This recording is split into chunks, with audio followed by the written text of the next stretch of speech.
हाँ, तो स्टूडेंट्स हम बात कर रहे थे पिछले वीडियो में राजनीति विज्ञान के परंपरागत दृष्टिकोण की, जिसमें राजनीति विज्ञान का परिभाषा, अर्थ, प्रकृति, क्षेत्र ये सब हम समझने का प्रयास कर रहे हैं। अगला दूसरा जो बिंदु है, राजनीति विज्ञान सरकार का अध्ययन है। यानी कि सेकंड पॉइंट के हिसाब से मतलब कुछ लोग ये कह रहे हैं, उनमें से हम ये मान सकते हैं सीले, लीकॉक जैसे लोग जो ये मानते हैं कि राजनीति विज्ञान सरकार का अध्ययन करने वाला विषय है। यहाँ पर ये जो लोग इस प्रकार की बात कर रहे हैं वो राज्य के स्थान पर सरकार के अध्ययन पर बल दे रहे हैं, जिनका कथन है कि राज्य तो एक अमूर्त संस्था है और इस अमूर्त संस्था की जो प्रभुत्व शक्ति है उसका उपयोग राज्य नामक जो यंत्र है, राज्य नामक जो संस्था है उसके द्वारा किया जाता है। यानी कि राज्य की जो भी इच्छा है, राज्य के जो भी कार्य हैं वो एक्शन में तभी लाए जा सकते हैं जबकि सरकार नाम का यंत्र काम कर रहा है। तीसरा बिंदु, राजनीति विज्ञान को राज्य और सरकार का अध्ययन करने वाला विषय मानने वाले लोग हैं।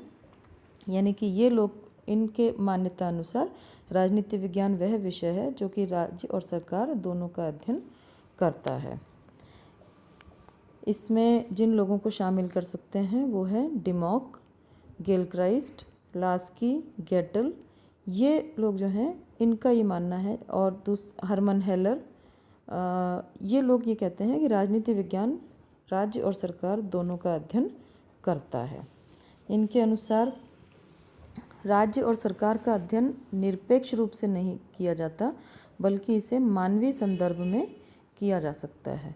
तो राजनीति विज्ञान की न्यायसंगत परिभाषा यदि हम करें तो ये कह सकते हैं कि यह राजनीति विज्ञान समाज विज्ञान का वो अंग है जिसके अंतर्गत मानव जीवन के राजनीतिक पक्ष का और जीवन के इस पक्ष से संबंधित राज्य, सरकार और दूसरे जो संबंधित संगठन है उनका अध्ययन किया जाता है।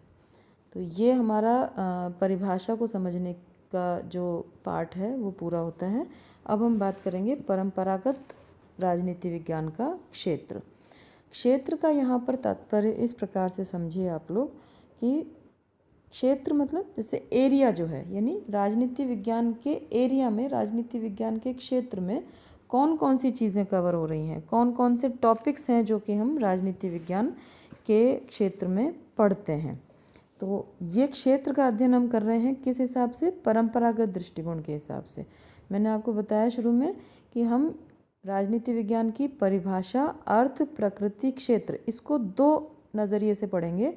पहला परंपरागत दृष्टिकोण और दूसरा आधुनिक दृष्टिकोण। तो अभी हमारा चल रहा है परंपरागत दृष्टिकोण, जिनमें कि परंपरागत विचारक जो हैं उनके जो बातें कही गई हैं उनका हम अध्ययन करेंगे।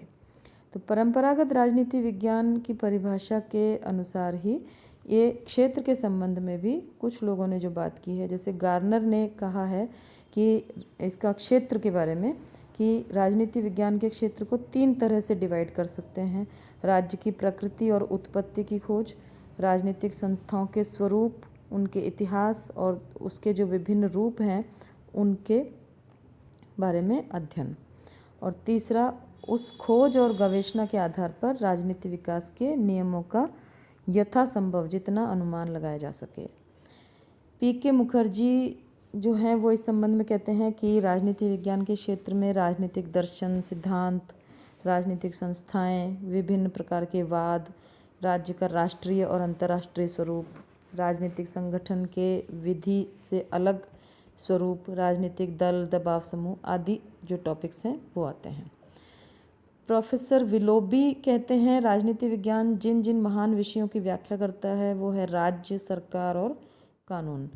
तो एक तरीके से ये अलग अलग प्रकार के विचार हैं, अलग अलग प्रकार की धाराएं हैं जो कि ये मानती हैं कि राजनीति विज्ञान के क्षेत्र में कौन कौन सी चीज़ें सम्मिलित की गई हैं।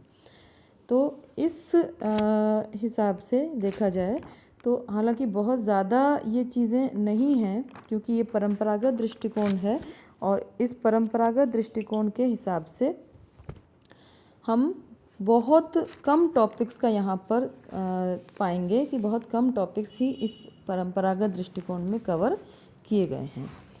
तो विभिन्न प्रकार के विद्वान और यूनेस्को सम्मेलन में राजनीतिक विज्ञान के संबंध में जो विचार व्यक्त किए गए, उसके अनुसार ये कह सकते हैं कि इस राजनीति विज्ञान के क्षेत्र में जो 5 प्रकार के चीज़ों का अध्ययन किया जाता है, 5 प्रकार के बिंदु हैं। पहला, मानव का राजनीतिक जीवन। दूसरा, राज्य। तीसरा, सरकार। चौथा, स्थानीय, राष्ट्रीय और अंतर्राष्ट्रीय समस्याएं। पांचवा, राजनीतिक विचारों का इतिहास और राजनीतिक विचारधाराएं। और छठा, अंतर्राष्ट्रीय विधि, संबंध और संगठनों का अध्ययन। Thank you.